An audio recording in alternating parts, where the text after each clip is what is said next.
Hello everyone.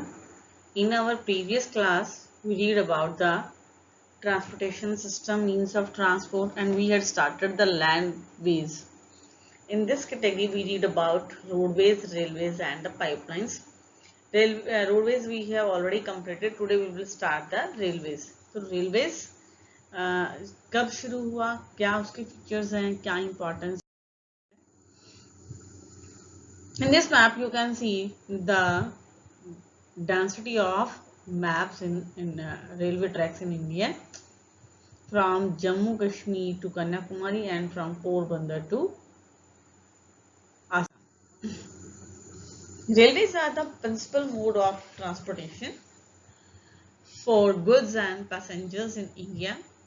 Railways also make it possible to conduct various activities like business, sightseeing, pilgrimage, along with transportation of goods over longer distances. Railway is the principal mode of transportation. हमारे देश में यातायात का सबसे प्रमुख साधन railways है, जिससे कि बहुत लार्ज क्वांटिटी के अंदर ह्यूज क्वांटिटी में पैसेंजर और गुड्स को एक जगह से दूसरी जगह पर ट्रांसपोर्ट किया जा सकता है. Railway also make it possible to conduct various activities. Railway की वजह से बिजनेस इंक्रीज होता है, साइट सीइंग, आप खूबसूरत नज़ारों का आनंद ले सकते हैं with the help of toy train, Maharaja train etcetera. और पिलग्रिमेज सेंटर्स पर आप पहुंच सकते हैं with the help of transportation system. और लॉन्ग डिस्टेंस हमारा रेलवे, इंडियन रेलवे कवर करता है.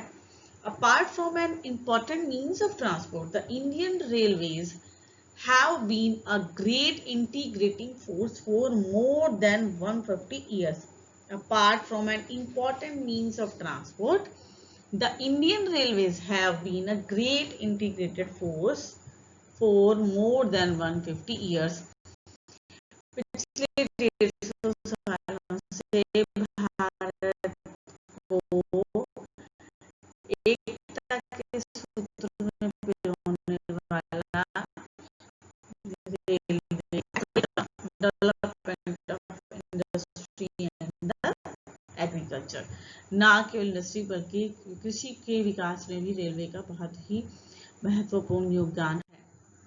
Railway network.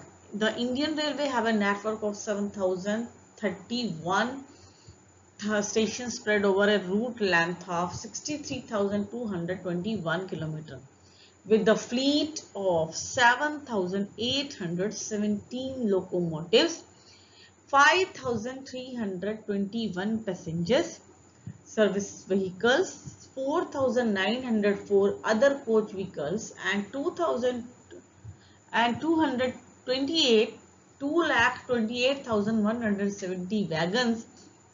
हमारे देश के अंदर लगभग 7,031 रेलवे स्टेशन हैं, लगभग 63,000 किलोमीटर लंबी रूट लेंथ है, लगभग 2,28,170 वैगन्स का इस्तेमाल हम करते हैं. 3 तरह की रेलवे लाइंस हैं हमारे यहाँ पर: broad gauge, narrow gauge and the metre gauge. Broad gauge की विड्थ क्या होती है? 1.676 metre. Metre gauge 1 and narrow gauge is 0.762. Route जो हम कवर करते हैं that is 46,807 kilometre. Running track हमारा ब्रॉड गेज का है 66,754 किलोमीटर. टोटल ट्रैक है हमारा ब्रॉड गेज का 88,547 kilometre. Metre gauge 13,209 kilometre. Running track जो है हमारा वो 13,976 किलोमीटर है. और टोटल ट्रैक जो है बेटा वो 16,489 किलोमीटर. नैरो गेज जिसकी वर्थ 0.762 मीटर है, 3,124 किलोमीटर. 3,129 रनिंग ट्रैक है. 3,450 किलोमीटर का हमारा ये टोटल ट्रैक है नैरो गेज का. Development of railways. The Indian Railway is now recognized into 16 zones. Indian Railway को 16 zones के अंदर बांटा गया है.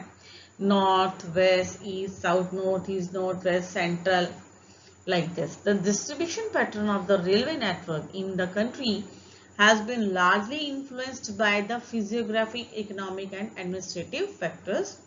The northern plains with their vast level land, high population density, and rich agricultural resources provided the most favorable condition for their growth. The distribution pattern of railway network is in the countries has been largely influenced by the physiographic. Bharat में जो railway का distribution है, railway network का जो distribution है, वो depend करता है फिजियोग्राफिक, इकोनॉमिक और एडमिनिस्ट्रेटिव फैक्टर्स पे, क्योंकि प्लेन एरिया के अंदर रेलवे ट्रैक्स बिछाना आसान होता है, जबकि जो हिली एरिया है वहां पर रेलवे ट्रैक्स को बिछाना मुश्किल होता है. The northern plains with their vast level land, high population density and the rich agricultural resources provided the most favorable condition for their growth. Northern plains with their vast level land, northern plains अपनी vast level land की वजह से, high population density की वजह से और rich agricultural sources की वजह से favorable condition available करवाता है railway network को. However, a large number of rivers requiring construction of bridge across their wide beds pose some obstacles. लेकिन यहाँ से नदियाँ गुजरती हैं बहुत ज़्यादा, तो उनके ऊपर रेलवे ट्रैक्स या ब्रिज बनाना की ज़रूरत है, पुल बनाने की ज़रूरत है, जिससे कि आसानी से पार किया जा सके नदियों को.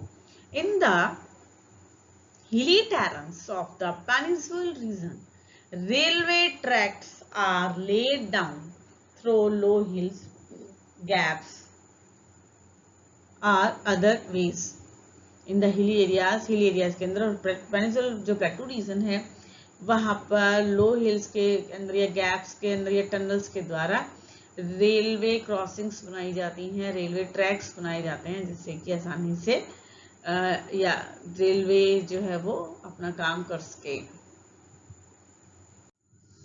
The Himalayan mountainous regions too are unfavorable for the construction of railway lines due to high relief.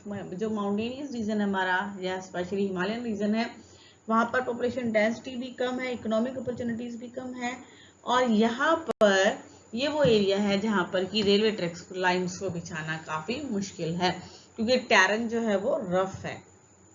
Likewise, it was difficult to lay railway lines on the sandy plain of western Rajasthan. ऐसे ही राजस्थान का वो हिस्सा जहाँ पर रेत या sand dunes हैं, गुजरात का swamps land, forestry track of Madhya Pradesh, Chhattisgarh, Orissa, Jharkhand, यहाँ पर रेलवे ट्रैक्स को बिछाना काफी मुश्किल है.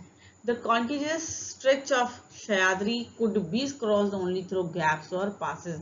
ऐसे ईस्टर्न वेस्टर्न घाट जो है वहाँ पर पास गुजरने के लिए केवल गैप्स और पासेस का ही इस्तेमाल किया जाता है. In recent times, the development of the Konkan Railway along the west coast has facilitated the movement of passengers and goods in this most important economic region of India. It has also faced a number of problems such as sinking of track in some stretches and landslides. In recent time, वर्तमान समय में, the development of the Konkan Railway along the west coast has facilitated the movement of passengers. Konkan coast के अंदर ये हमारा जो western coast का एक पार्ट है, वहां पर कोंकण रेलवे की वजह से लगातार डेवलपमेंट हो रहा है, जिससे पैसेंजर और गुड्स को आसानी से एक जगह से दूसरी जगह पहुंचाया जाता है. और दूसरी बात, ये एरिया बहुत इंपॉर्टेंट इकोनॉमिक रीजन है देश का, क्योंकि यहाँ पर स्पाइसेस उगते हैं जो कि एक्सपोर्ट भी किए जाते हैं और देश के हर हिस्से में उनका इस्तेमाल किया जाता है. It has also faced a number of problems such as sinking of track in some stretches and landslides. लेकिन यहाँ पर भी बहुत सारी प्रॉब्लम्स हैं, जैसे लैंडस्लाइड्स हो जाती है या जमीन जो है वो धंस जाती है. Today the railways have become more important in our national economy than all other means of transport put together. However, railway transport suffers from certain problems as well. Many passengers travel without tickets. Today, the railways have become more important in our national economy. आज के समय की अगर हम बात करें तो भारतीय अर्थव्यवस्था के साथ के लिए रेल जो है वो बहुत ही इम्पोर्टेंट हैं बाकी दूसरे ट्रांसपोर्ट मीन्स की बजाय, क्योंकि ये चीपेस्ट मोड है और एक ही समय ये बहुत सारे गुड्स को, लार्ज क्वांटिटी ऑफ गुड्स को और लार्ज क्वांटिटी ऑफ पैसेंजर्स को एक जगह से दूसरी जगह पर ले जा सकता है। लेकिन रेलवे के सामने बहुत सारी समस्याएं हैं। पहली बात, बहुत सारे लोग ऐसे हैं जो विदाउट टिकट सफर करते हैं। Thefts and damaging of railway property has not yet stopped completely. आज भी ऐसे बहुत सारे लोग हैं जो रेलवे की प्रॉपर्टी को नुकसान पहुंचाते हैं। एक ट्रेन जो लास्ट ईयर एक सैंपल ट्रेन तैयार की गई थी जिसमें wifi facility, 5 star hotel facilities थी। लोगों ने जब फर्स्ट जर्नी की तो उस समय ही उसको शीशे मारकर पत्थर मारकर उसके शीशे तोड़ दी। एलईडीज जो लगी हुई थी गाड़ी के अंदर वो लोग जो है वो चुरा कर ले गए, उतार कर ले गए। So that is not a good symbol. People stop the trains. लोग कहीं पर भी मनमर्जी से ट्रेन को रोकने के लिए चैन खींच देते हैं और जिसकी वजह से रेलवे को भारी नुकसान उठाना पड़ता है। रेलवे ट्रैक्स को उखाड़ देते हैं। कहीं पर भी धरना प्रदर्शन करना हो तो ट्रैक्स के ऊपर आकर बैठ जाते हैं। These are not the good symbol for our economic development. Next topic है हमारा पाइपलाइंस। लैंडवेज का इंपॉर्टेंट टॉपिक है ये, roadways, railways and pipelines. Pipeline transport network is a new arrival on the transportation map of India.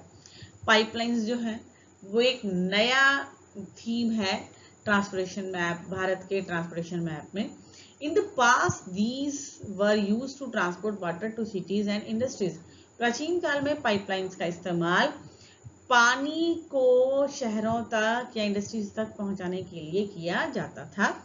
Now these are used for transporting crude oil, petroleum products and natural gas oil and natural gas fields to refineries, fertilizer factories and big thermal power plants।